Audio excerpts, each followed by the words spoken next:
नमस्कार, मैं हूं doctor Sanjay Kumar, gastro care hospital Bhopal से। तो एसिडिटी एक बड़ी कॉमन समस्या है जिसको हम हमारी भाषा में गर्ड कहते हैं, यानी गैस्ट्रो ईसोफेजियल रिफ्लक्स डिजीज़।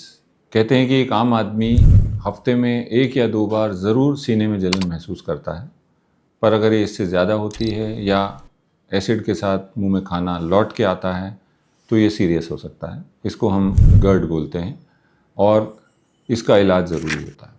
हम ये जानते हैं कि एसिडिटी की डायग्नोसिस के लिए एंडोस्कोपी की जाती है।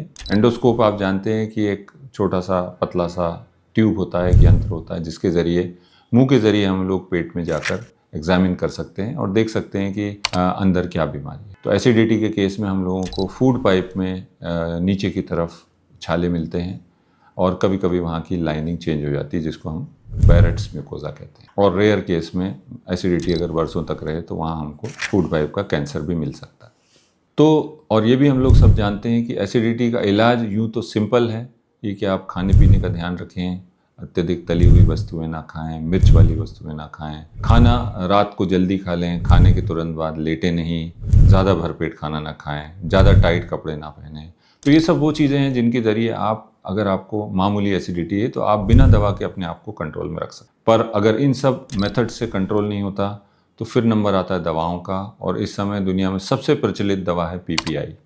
अब उसकी जगह पी कैप भी आ गए हैं। तो पीपीआई और पी कैप वो दवाएं हैं जो आप अक्सर सुबह के समय एक गोली ले लेते हैं खाली पेट नाश्ते के पहले, और वो आपको 24 घंटे के लिए रिलीफ देती है। तो तमाम लोग ऐसे हैं जो शायद वर्ल्ड में एटलीस्ट 20-30% लोग हैं जो रोज़ पीपीआई खाते हैं या ऐसी दवाएं खाते हैं जिनसे एसिड ना बने। परंतु ये दवाओं को लेना सेफ़ भी नहीं है, और बहुत से ऐसे पेशेंट्स होते हैं गर्ड के जिनको दवाओं के बावजूद भी एसिडिटी में पूरा कंट्रोल नहीं आता। तो वो लोग क्या करें?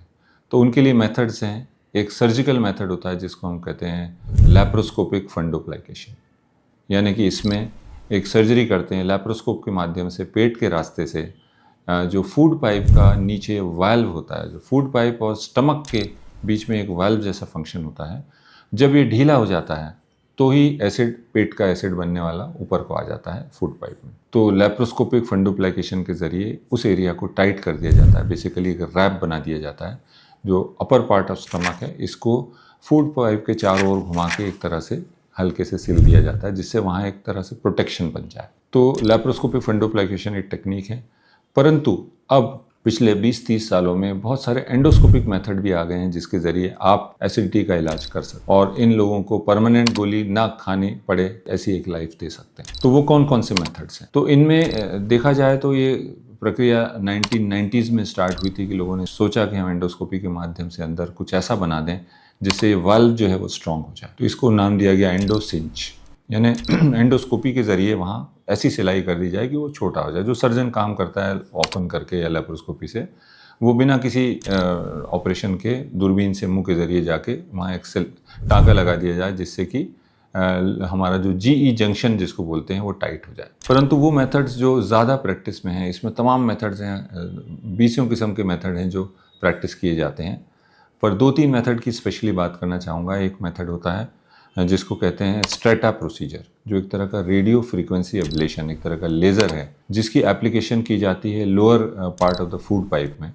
जो खाने की नली का निचला हिस्सा है वहाँ पर इसको अप्लाई किया जाता है, और उसके बाद जब ये हीलिंग होती है वहाँ पर लेज़र की, तो वो हिस्सा थोड़ा टाइट हो जाता है और नीचे से एसिड ऊपर नहीं आ पाता। तो एक स्ट्रेटा टेक्निक होती है। दूसरी टेक्निक जो होती है इसको बोलते हैं आर्मा।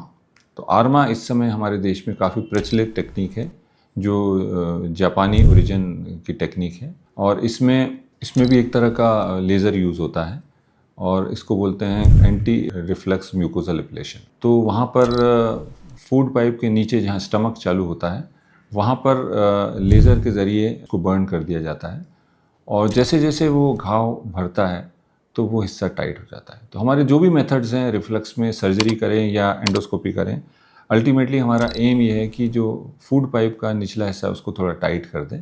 इतना टाइट ना करें कि पेशेंट का खाना जाने में दिक्कत आए, पर एसिड को ऊपर आने की जगह ना मिले। तो ये दूसरा मेथड होता है। ऐसे एक आर्म्स करके मेथड होता था जिसमें कि बजाय लेज़र के वहाँ कटिंग कर देते थे, वो मेथड भी किया जाता है। और अन्य डिवाइसेस हैं जैसे मेडिगस डिवाइस है, और अपोलो स्टिच एक डिवाइस है जिसके ज़रिए आप वहाँ स्टिच लगा सकते हैं। तो इस तरह से जितने भी एंडोस्कोपिक मेथड हैं वो फूड पाइप के ज़रिए नीचे जाकर पेट और फूड पाइप का जहाँ जंक्शन होता है उस जगह में प्रोसीजर किया जाता है। तो इन सब का एडवांटेज ये है कि एक तरह से ये ओपीडी प्रोसीजर है, पेशेंट को भर्ती नहीं होना पड़ता। इफ़ेक्ट इसका अगले आने वाले 2 से 4 हफ्ते में आ जाता है। परंतु प्रॉब्लम ये है कि इनकी सफलता का परसेंटेज करीब 50-60% के आसपास ही है। तो सभी पेशेंट में ये प्रोसीजर सफल होंगे ऐसा ज़रूरी नहीं है। ख़ास बात है कि हमको अपना पेशेंट प्रॉपरली चूज़ करना होता है। हर पेशेंट में ये मेथड सफल नहीं होंगे। तो जिन पेशेंट्स को भी हम कंसिडर कर रहे हैं कि इनका हम एंडोथेरेपी करेंगे, उसके पहले प्रॉपर इवैल्यूएशन ज़रूरी होता है, प्रॉपर टेस्ट ज़रूरी होते हैं। इसमें देखना होता है, जैसे पीएच मीटरी देखते हैं कि कितना एसिड बनता है और कितना फूड पाइप में आता है। दूसरा मैनोमीट्री देखते हैं फूड पाइप की, जिसमें ये देखना पड़ता है कि फूड पाइप का फंक्शन नॉर्मल है कि नहीं। ऐसा तो नहीं ये सब प्रोसीजर करने के बाद पेशेंट को खाना अटकने लगेगा, तो वो भी देखना बेहद ज़रूरी होता है। और ये भी देखना होता है कि इनको बहुत बड़ा हाइटस हर्निया तो नहीं है। जब हाइटस हर्निया किसी को बड़ा होता है तो उस केस में एंडोथेरेपी काम नहीं आती। उस केस में फिर ऑपरेशन यानी कि लैप्रोस्कोपिक फंडोप्लाकेशन ही करना पड़ता है। इन सब के अलावा जो पीपीआई यानी गोली जो सुबह खा लेते हैं वो हर पेशेंट को सबसे आसान तरीका लगता है। पर हमारे एक अन्य वीडियो में हमने इस बारे में चर्चा की है कि लगातार पीपीआई खाना एक तो एडिक्शन है। अगर आप रोज़ पीपीआई की गोली खाते हैं तो आप छोड़ नहीं पाएंगे, आपका शरीर अलाउ ही नहीं करेगा, आपको लगेगा कि आज फिर खा लूँ। और लॉन्ग टर्म में 10, 15, 20 साल बाद इसके साइड इफ़ेक्ट्स होते हैं, फ्रैक्चर होते हैं, इन्फेक्शंस होते हैं और बहुत सारे विटामिन की कमी होती है। तो अगर आपका GERD यानी आपको एसिडिटी लगातार बनी रहती है, या तो दवाओं से कंट्रोल नहीं हो रही या कंट्रोल भी हो रही है और आप बहुत बरस से दवा खा रहे हैं, तो कृपया इन प्रोसीजर्स को कंसिडर करें। हो सकता है आप एंडोथेरेपी के लिए फ़िट कैंडिडेट हों और आपको एंडोथेरेपी करके एक परमानेंट इलाज इसका किया जा सके, या आपको लैप्रोस्कोपिक सर्जरी करके परमानेंट इलाज किया जा सके। तो ये जानकारी आपको पसंद आई हो तो हमारे चैनल को लाइक और सब्सक्राइब करें, और आपका कोई भी सवाल हो तो कमेंट बॉक्स में डालें। नमस्कार।